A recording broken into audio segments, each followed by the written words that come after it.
మధురం మధురం నీ వాక్యం నాతో వగు దీపం నీ వాక్యం. యేసు నామంలో మీకు శుభములు సమృద్ధిగా కలుగునుగాక. మధురం నీ వాక్యం అనే కార్యక్రమానికి స్వాగతం. ఈరోజు మనం ఉపవాసం అనగా క్రమశిక్షణ అనే అంశాన్ని ధ్యానించుకుందామండి.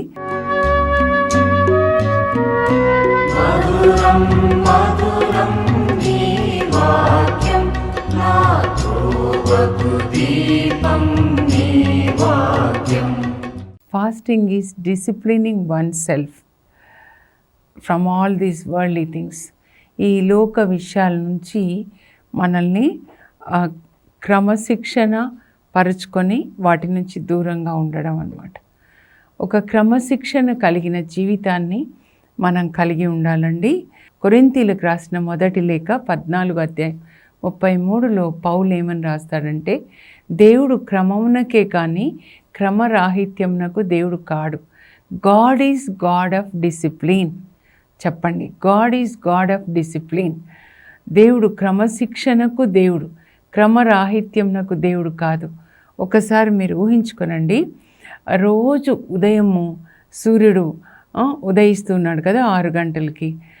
సారీ లేట్ అయిపోయిందని ఒకరోజు 6, ఒకరోజు 7, ఒకరోజు 5 అలా ఉంటే లోకం ఎంత కయాటిక్గా ఉంటుంది చెప్పండి. ఇప్పుడు నేను స్కూల్లో పనిచేసినప్పుడు కానీ ఇప్పుడు కానీ లేట్ వచ్చేవాళ్ళు వస్తూనే ఉంటారు, సారీ చెప్తారు. అదొక అలవాటు అయిపోతుంది అన్నమాట. మనకి ఏ బ్యాడ్ హ్యాబిట్ కూడా అలవాటుగా మారకూడదండి. ఏ బ్యాడ్ హ్యాబిట్ దాన్ని అప్పుడు వ్యసనము అంటారనమాట. అలా కాకూడదు. తిండి తిండి తిండి తిండి తిండికి బానిసలు కాకూడదు. క్రికెట్ దానికి బానిసలు కాకూడదు. సెల్ ఫోన్ దేనికి కూడా మనం బానిసలు కాకూడదండి. బానిసత్వం అనే కాడిని విరగొట్టాడు, మీ మెడమించి తీసేశాడు యేసు ప్రభు. కనుక మీరు మరలా బానిసత్వం అనే కాడిని మీ మీద పెట్టకుండా సాతాను జాగ్రత్త పడండి. ఉపవాసం అంటారు కదండి. ఏంటి ఉపవాసం? నీకు ఇష్టమైంది ఏంటి చెప్పండి. మీకు ఇష్టమైంది నిద్ర, తిండి, వాటికి ఉపవాసం ఉండండి. ఏంటి చాలా ఇష్టం చికెన్ 65 చాలా ఇష్టం ఏంటి? లేకపోతే క్రికెట్ చూడమా? ఎన్ని గంటలు క్రికెట్ చూస్తారు? 4 గంటలు 5 గంటలు. ఆ మధ్యలో భయంకరమైన యాడ్స్, భయంకరమైనవన్నీ కన్నుల ద్వారా మనసులోకి వెళ్ళి హృదయం నిండా సాతాను నిండిపోతాడు కదండి. ఎంత భయంకరమైన అడ్వర్టైజ్మెంట్స్ ఉంటాయి కదా. బైబిల్ చదవండి అంటే, అమ్మో బైబిల్ చదవాలి, నాతోటి కాదు, బైబిల్ నేను చదవలేను. పాపం ఉన్నవాళ్ళు బైబిల్ చదవలేరండి. బైబిల్ చదివినప్పుడు దేవుడు లోపలికి వెళ్తాడనమాట. దేవుడు అంటే వాక్యమే. ఆ దేవుని నోట్లోంచి వచ్చిన వాక్యం యోహాను 1:1 ఉంటుంది కదా. ఆదిలో అంటే ప్రారంభంలో వాక్కు ఉండెను, ఆ వాక్కు దేవుని యొద్ద ఉండెను, ఆ వాక్కు దేవుడై ఉన్నారు.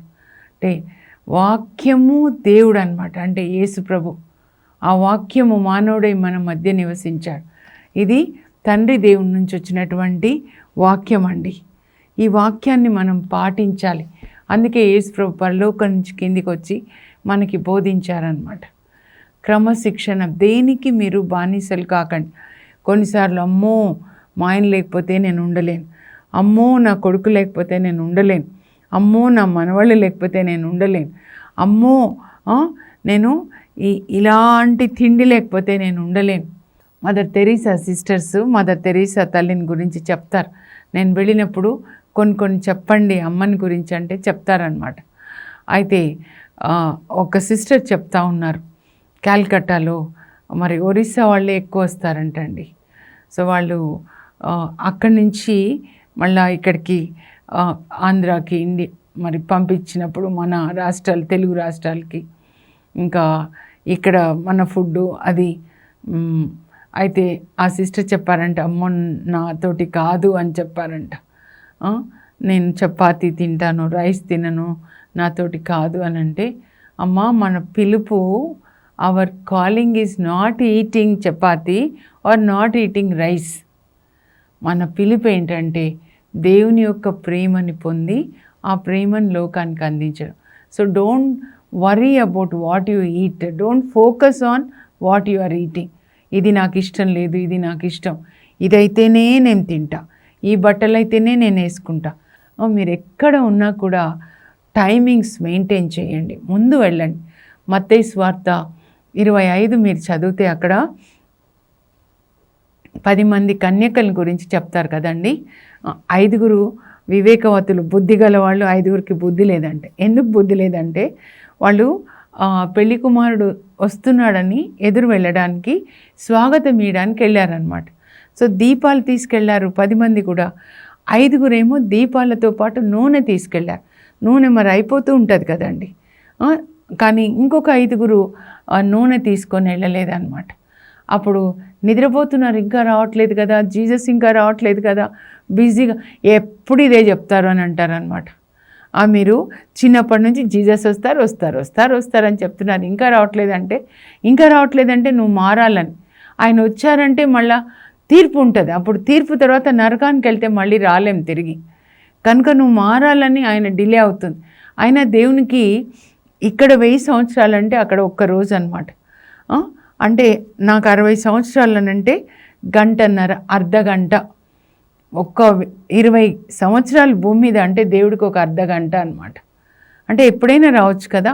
వీళ్ళు నిద్రపోతున్నారు. అర్ధరాత్రిలో కేక వినపడింది, అదిగో పెళ్లి కుమారుడు వస్తున్నాడు. అప్పుడు 10 మంది లేచారు. కానీ ఆ 5 ఏం చేశారు, నూనె ఉంది కాబట్టి దీపంలో పోసుకున్నారు, మంచిగా రెడీగా ఉన్నారు. ఇంకొక 5 నూనె లేదు, కొనుక్కోవడానికి వెళ్ళి వచ్చే లోపల యేసుప్రభు వచ్చేశారు.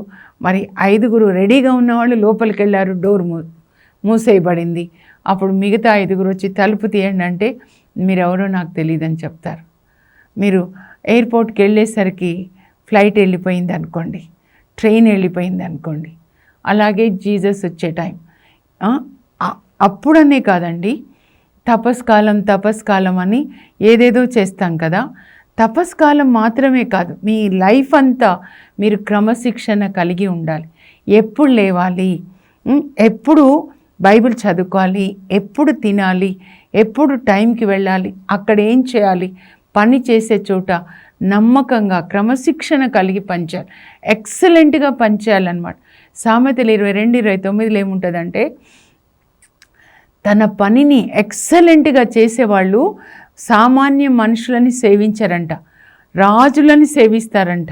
యోసేపు చూడండి ఎంత ఎక్సలెంట్, దావీదు ఎంత ఎక్సలెంట్గా వడిసెల రాయతితో కొడతాడంటే, గొర్రెలు మేపేటప్పుడు సింహాలు లేకపోతే ఎలుగుబంట్లు వస్తాయి, అంత ఎక్సలెంట్ ఆయనను తీసి మరి గొలియాతుని ఒక్క ఒడిసెల రాతితో చంపడానికి అంత ట్రైనింగ్ దేవుడు ఇచ్చారనమాట.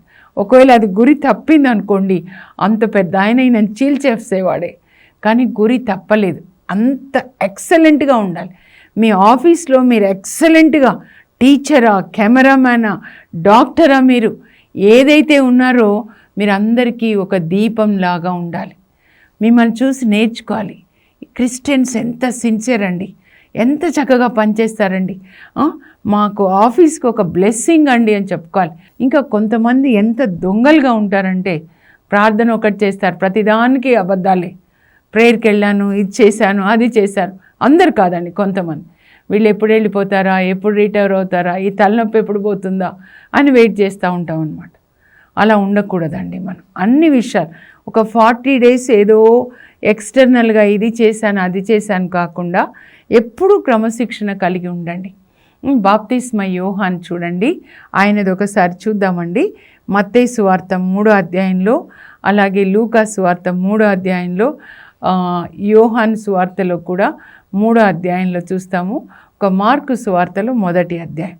మీరు ఆయన 6 నెలలు సువార్త బోధించాడు కదండి. 6 నెలల బోధన ఒక్కొక్కరు కొంచెమే రాశారు, అంటే సమరీ అన్నమాట, అంతే రాస్తారు కొద్దిగానే. కానీ ఆయన ఏం చెప్తున్నాడంటే, హృదయ పరివర్తన చెందండి, దేవుని రాజ్యం సమీపించింది. అంటే దేవుడు వచ్చేసాడు. రాజ్యం అంటే ఏంటి, రాజు అన్నమాట. ఎవరు రాజు? పరలోక రాజు యేసు ప్రభు కిందికి వచ్చాడు. మీరు హృదయ పరివర్తన చెందండి. అంటే హృదయంలో మార్పు, అంతరంగంలో మార్పు రావడం అండి. ఈ ఎక్స్టర్నల్గా ఏదేదో చేయడము చేస్తూ ఉంటారు కదా, ఎక్స్టర్నల్గా చేయడం కాదు, అంతరంగంలో మార్పు రావాలి. 51వ కీర్తన కూడా మీరు చదివితే అక్కడ దావీదు మరి ఆయన పాపం చేసిన తర్వాత దేవుని దగ్గర ఒప్పుకుంటున్నాడండి. ఒప్పుకుంటూ ఏమంటాడంటే 51 మీరు చదివితే 6-7 వచనాల్లో కూడా నీవు అంతరంగంలో శుద్ధిని కోరువాడవు. లోపల ఇన్నర్ మ్యాన్ అన్నమాట. నా అంతరంగాన్ని నీ జ్ఞానంతో నింపు ప్రభా. అది జరగాలండి. బయట ఏంటి ఎలా ఉన్నారు అనేది కాదు ముఖ్యమైనది, అంతరంగంలో మార్పు రావాలి. నన్ను హిస్సోపుతో కడుగయ్యా, నీ పరిశుద్ధాత్మను నా నుంచి తీసేయకు. అంతరంగంలో శుద్ధి. ఎందుకంటే పరిసయ్యులు ఎట్లా ఉంటారంటే బాహ్యంగా శుద్ధి అన్నమాట. ప్రార్థన చేసినా అందరి ముందు, దాన ధర్మాలు చేసినా అందరి ముందు, ఉపవాసం చేసినా అందరి ముందు, మత్తయి 6లో చెప్పినట్లు ఔటర్ హోలీనెస్ అన్నమాట వాళ్ళది. అందుకే యేసుప్రభు అంటారు, మీరు ధర్మశాస్త్ర బోధకుల కంటే పరిసయ్యుల కంటే ఎక్కువ నీతిమంతమైన జీవితం జీవిస్తే తప్ప పరలోక రాజ్యంలో మీరు ప్రవేశించరు అని చెప్తారు. మత్తయి 5లో మీరు చదవండి, చాలా ముఖ్యమైనది 5వ అధ్యాయం అన్నమాట. ఎందుకంటే వాళ్ళదంతా కూడా వాళ్ళ పరిశుద్ధత, వాళ్ళ ప్రార్థన, దాన ధర్మం అన్నీ బాహ్యమే. లోపల సున్నం కొట్టిన సమాధులు అంటారు. అంటే లోపలంతా అసూయతో సమాధులు ఎట్లా ఉంటాయి, తెల్లగా బయటికి, లోపలంతా ఎముకలు, వాసన. మీరు అలాగే ఉన్నారని యేసుప్రభు దేవాలయంలోనే బోధిస్తాడండి మత్తయి 23లో. మనం ఇప్పుడు అంతరంగంలో మనకి మార్పు రావాలి. ఏ మార్పు రావాలి అంటే హృదయ పరివర్తన చెందండి. అంటే కింద వాటిని ప్రేమించారు, ఇప్పటి వరకు ప్రేమిస్తున్నారు, ఇప్పటి నుంచి మీ హృదయాలు పైన వాటిని ప్రేమించాలి. Change of heart and change of mind అన్నమాట. యూటర్న్. ఇప్పటి వరకు ఇలా లోకం వెనకాల వెళ్తూ ఉంటే, లోకాశల వెనకాల, ఇప్పుడు దేవుని వైపు అన్నమాట. కొలొస్సీ 3:2లో ఉంటుంది. మీరు పైనున్న వాటిని వెతకండి ఇప్పుడు. ఎందుకంటే మీరు క్రీస్తుతో పాటు మరణించి లేచారు. పైనున్న వాటిని వెతకండి. మీ హృదయాల్ని పైనున్న వాటిపై తిప్పండి. మీ మనస్సు పైనున్న వాటిపై తిప్పండి. ఈ 46 డేస్లో మన అంతరంగంలో మార్పు రానంత వరకు ఎన్ని సంవత్సరాలైనా అంతేనండి. లోపల మార్పు రావాలంటే లోపలికి ఎవరు వెళ్ళాలి? పరిశుద్ధ ఆత్మదేవుడు వెళ్ళాలి, యేసు ప్రభు వాక్యం వెళ్ళాలి. నా అంతరంగాన్ని నీ జ్ఞానంతో నింపు ప్రభా. పరిశుద్ధ ఆత్మ వెళ్ళి దేవుని జ్ఞానంతో మనల్ని నింపాలన్నమాట. అదే ఆయన బోధిస్తూ ఉన్నాడు. అయితే ఈరోజు ఎందుకు బాప్తిస్మ యోహాన్ అంటే ఆయన యొక్క క్రమశిక్షణ చూద్దామండి. మీరు లూకా సువార్త చదివితే 1వ అధ్యాయంలో ఈయన పుట్టుకని గురించి ఉంటుందన్నమాట. జకర్యాతో దేవుడు మాట్లాడతారు, నీ భార్య గర్భం ధరించి కుమారుని కంటుంది, ఆయనకి నువ్వు యోహాన్ అని పేరు పెట్టాలి. తల్లి గర్భంలో పరిశుద్ధాత్మతో అభిషేకించబడతాడు, దేవుని దృష్టిలో గొప్పవాడవుతాడు, మద్యాన్ని సేవించడు. అబ్బా, ఇది మనకి నెరవేరిస్తే ఎంత బాగుండు అనుకుంటాను నేను. తర్వాత ఏలియా ఆత్మని శక్తిని కలిగి ఉంటాడు, అనేకులను దేవుని మార్గంలో నడిపిస్తాడు. ఆ తర్వాత అలా పుట్టిన బాబుని మరి యాజకుడు జకర్యా కాబట్టి దేవాలయంలోనే పెరుగుంటాడు బాబు. 12 సంవత్సరాలకి ఆత్మబల సంపన్నుడాడు. వాళ్ళ అమ్మ నాన్న చెప్పుంటారు, ఇంత వృద్ధాప్యంలో నేను ఎట్లా పుట్టానమ్మా అని అడిగాడేమో 100 సంవత్సరాలు. అప్పుడు దేవుడు ఇలా నీ గురించి చెప్పారయ్యా, నువ్వు దేవునికి మార్గం సిద్ధం చేస్తావు. 12 సంవత్సరాల నుంచి 30 సంవత్సరాల వరకు 18 సంవత్సరాలు యోర్దాను నది ఒడ్డున తనను తాను క్రమశిక్షణ పరుచుకొని దేవునితో సంభాషిస్తూ ఉన్నాడండి. ఈయననే ఏలియా అని యేసు ప్రభు చెప్తారనమాట. ఈయన గురించి ఎలా ఉన్నాడంటే ఆయన వస్త్రధారణ విషయంలో క్రమశిక్షణ, ఒంటె రోమములు ధరిస్తూ, పుట్ట తేనె తాగుతూ, మిడతలను భుజిస్తూ ఎలా ఉండొచ్చో అనుకుంటా నేను. ఆయన సువార్తని బోధిస్తున్నాడు. 6 నెలల సువార్త, 1000 మంది హృదయ పరివర్తన చెంది బాప్తిస్మం తీసుకొని యేసుప్రభు బోధనలకి వాళ్ళు వస్తూ ఉన్నారనమాట. సో మనం కూడా ఒక క్రమశిక్షణ అనేది ఉండాలండి ఆహార విషయంలో. ఒక 40 డేస్ కాదు, ఎప్పటికీ క్రమశిక్షణ. Learn from me that I'm simple and humble అంటారు యేసుప్రభు. ఒక వడ్రంగి కుమారుడుగా పెంచబడ్డాడు కాబట్టి సింపుల్ ఫుడ్డే ఉంటుంది వడ్రంగి వాళ్ళ ఇంట్లో. తర్వాత పేతురు వాళ్ళ ఇంట్లో ఉన్నాడు మోస్ట్లీ 3.5 సంవత్సరాలు సేవ. అప్పుడు బెస్త వాళ్ళు చేపలు పట్టుకునే వాళ్ళు పేతురు వాళ్ళ ఇంట్లో కూడా సింపుల్ ఫుడ్డే ఉంటుంది. సింపుల్ వస్త్రాలు అన్నమాట, చాలా సింపుల్గా. ఒక క్రమశిక్షణ అనేది ఈ మధ్య చూస్తూ ఉన్నానండి, చాలా బాధ నాకు. షాపింగ్ క్రిస్మస్కి షాపింగ్ చేస్తారా అండి, లేకపోతే ఎప్పుడో ఒకసారి అనుకోండి. ఇంకా లేడీకి లేచిందే పరుగంటారు చూడండి, ఎప్పుడు షాపింగేనా? మీకు రెండు అంగీలు ఉంటే ఒకటి మీరు ఉంచుకొని లేని వాళ్ళకు ఒకటి ఇవ్వండి, హృదయ పరివర్తనకి తగిన పనులు చెయ్యండి అంటాడు. అంటే ఏంటి, ఏం పనులు చేయాలని వాళ్ళు అడుగుతారనమాట.